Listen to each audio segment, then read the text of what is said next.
I think, I mean, again, the data is just women-owned businesses get less funding. It's a teeny tiny portion of the entrepreneurial world that gets female funding. Also the same for minorities. I think it's something like 5 to 10% of all investment dollars go to female and minority-owned businesses. Now, the caveat to that, and I always thought this was important to point out, in my experience, and I think this is changing, which I love, but it is worth mentioning. Part of that is also because, by and large, entrepreneurs tend to be male. So that's also, it's not like there's 50 women, 50 men, and then all 50 men get funding and none of the women get it. Oftentimes when I was in rooms, of the 100 people, 95 of them were men, and then there was 5 of us gals. So I think, it is worth, when you read these statistics about like where the funding goes and stuff, it is important to remember that, again, got to be careful here, because I don't necessarily, I think, you have, to your point, you have lots of women who like have that phenotype of like being very aggressive, very forthright. And then, you have men who are the opposite. But I think traditionally entrepreneurship tends to be more of a male dominated field, because it's a lot of risk taking. It's a lot of being like super forward. It's in some ways very like selfish, because you have to kind of be ultra confident and kind of be like, exactly like you said, I deserve your money. I deserve to be you should be my customer. I think in my experience, myself included, like I shouldn't even say my experience. I'll just speak to my own experience. For me, it was very, very uncomfortable going up and being like, this is going to work. Like, I'm 100% certain that this is going to work, because my brain doesn't work that way. I'm like, I don't know, it might work. I think so. I've done a ton of work, probably much more than my male counterparts. And like, I think this is going to work, but like, can I tell you with 100% certainty that this is going to work? No, I think there's a good chance that it might not work. And as you can imagine, that doesn't make for a super successful investor pitch, because people just want to know, like, I'm going to take your $1 million, I'm going to turn it into $100 million. And even though statistically that almost never happens. Yeah, the people giving the money too. So you got to look at the mechanics of the people who are driving along young businesses or businesses looking for funding typically are males. Like, how many times did you pitch for females for investment?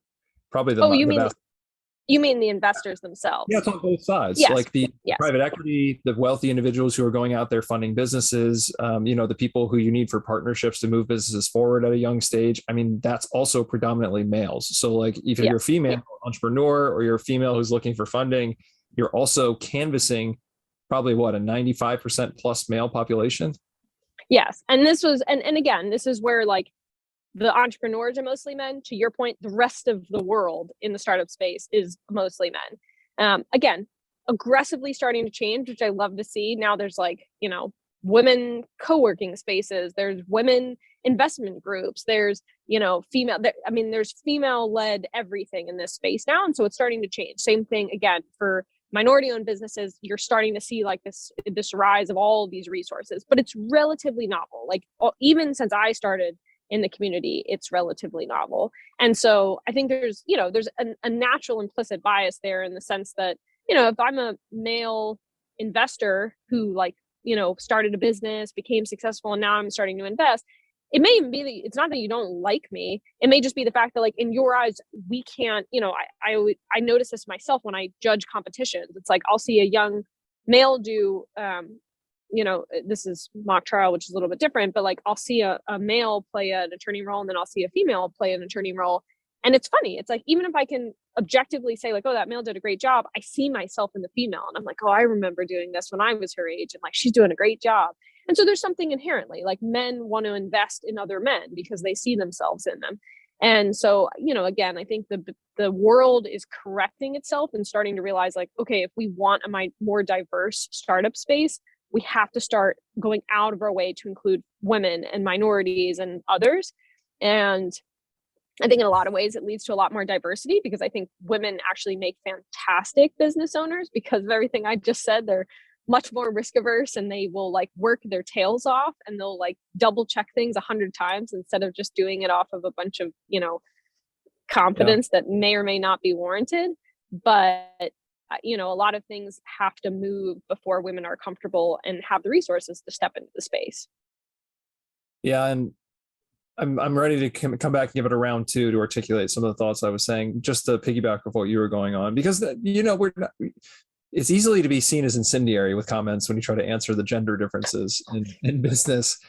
But I'd say generally, whether it's, I'm not going to say it's inherently male or female, but mostly more of a commentary on culture in the moment. But a lot of the business process is built on rewarding bravado. And like you said, almost this over embellishment, this over projection of confidence. And it's really a lot of people in business are rewarded not even really on their risk tolerance or their risk aversion or their this or that. It's really just their ability to show up and tell people that things are good and they're going to be okay and get them jazzed up. And it's like showmanship is what drives the process a lot of the time.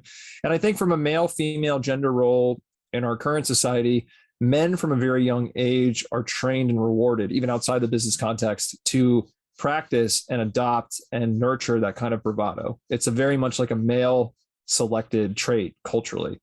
Females from a young age are not really encouraged to develop that sort of overconfident gravitas, because a lot of men find it disarming or they find it unattractive. So there's no incentive from a young age with our current gender dynamics.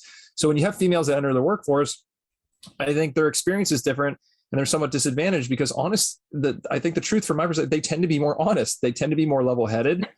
A lot of females I work with in the workforce, they tend to have their first instinct is not to make everything they've done on paper from 100% to 120% and give that extra oomph. They just tend to be more straightforward and more honest. Most women will take what they just did as 100% and tell you it was an 80% because they're very careful, which, and men of course go the other direction. Yeah, they don't want to look cocky. I mean, it's just something that I think women are expected to be more humble in a way than men. And I think then we turn around and kind of find their humility sort of off-putting on a stage where we would expect them to be more aggressive and really pushing their ideas forward with almost a zealous mentality. So there's a lot of differences, and it's tough when I coach female, mentees, employees, people who are just in the competitions that I'm looking at. It is always a sense of, I never want to tell them, hey, you need to just be out there and give it more, because they're giving the facts. They're saying very calmly what they're trying to do and what they want to achieve. And they're coming at it with an earnestness that I think actually lends itself to fantastic business. But in a way, even for myself, I have a lot of self-awareness because I get swept up. If their male counterpart gives out there and gives like a crazy show and it's not substantiated by anything but swagger, you still kind of get stars. Still enticing. Yeah. You're like, yeah. Well, if I'm giving $1 million to somebody, this guy seems like he's going to make it into $10 million, like you said. And this person just seems like they'll make a solid return, but where's the swag? Where's the like, boom, boom, boom, And I don't know. It's just, it's our entertainment